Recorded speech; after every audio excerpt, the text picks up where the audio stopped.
સ્થાનિક સ્વરાજની ચૂંટણીનો જંગ જામી ચૂક્યો છે અને નેતાઓ જેને ઉમેદવારી નોંધાવી છે એ મેદાને ઉતરી પડ્યા છે, પરંતુ અમે ગ્રાઉન્ડ લેવલ ઉપર આવ્યા છીએ. અત્યારે હું છું ગણેશપુરા ગામે, વોર્ડ નંબર 11માં. અત્યારે હાલત એવી છે કે અમારે ગ્રાઉન્ડ લેવલ ઉપર અહીંના નાગરિકો છે, સ્થાનિકો છે, શું હાલત છે એમના દ્વારા જાણવાનો પ્રયાસ કરીશું.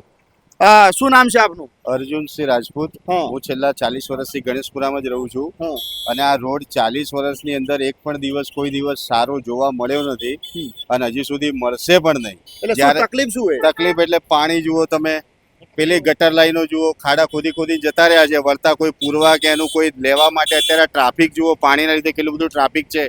દુકાનોવાળા ડેલી સવારમાં એટલી ગંદકી રહે છે કે જેની કોઈ હદ નથી એમ. એટલી બધી તકલીફો છે અહીંયા. અને આટલા વર્ષમાં કોર્પોરેટરમાં ભાજપ આવ્યું કે કોંગ્રેસ આવ્યું, કોઈ પણ જરા પણ કામ કર્યું નથી. ઇલેક્શનના વખત બધા દેખાય છે, ઇલેક્શન પછી કોઈ જોવા મળતું નથી. પછી નથી આવતું, પછી કોઈ જોવાય નથી આવતું. તમે રજૂઆત ક્યારે કરી? આ રોડ હમણાં નવો બનાવ્યો હતો.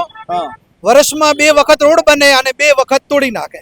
જ્યારે બને અને 6 મહિનામાં તોડી નાખે, પાછું ખોદકામ થયું, આ પાણીની પાઇપલાઈનો નાખી આખા ગણેશપુરાની અંદર ઉજ્જડ રસ્તો થઈ ગયો છે. કોઈ ચાલવાનો રસ્તો નહીં. હેડકવોટરમાંથી એટલું પાણી આવે છે, દુર્ગંધ મારતું પાણી આવે છે કે અહીંયા રોડ ઉપર ચાલવાનો પણ આમ લાગે કે આપણે ગટરમાં ચાલીએ છીએ. તમે ગ્રાઉન્ડ હમણાં હું બોલું છું ત્યારે રોડ ઉપર પાણી વહી રહ્યું છે, લોકો ઊભા છે, એટલું દુર્ગંધ મારે છે પાણી કે આખો વોર્ડ 11 નંબરનો ગધેડે ચડ્યો છે. મતલબ આ સમસ્યા દરરોજની સમસ્યા છે? દરરોજની સમસ્યા છે. ક્યારેય શું કહેશો કાકા? શું કહેશો? અહીંયા તો કહેવાનું છે કે આ ગણેશપુરા રોડ છે ને, એ ગણેશપુરાની આગવી ઓળખાણ થઈ છે. કઈ રીતે કે ગણેશપુરાના હવે આવો ગારો પાણી દેખાય તો ગણેશપુરા, બાકી ગણેશપુરા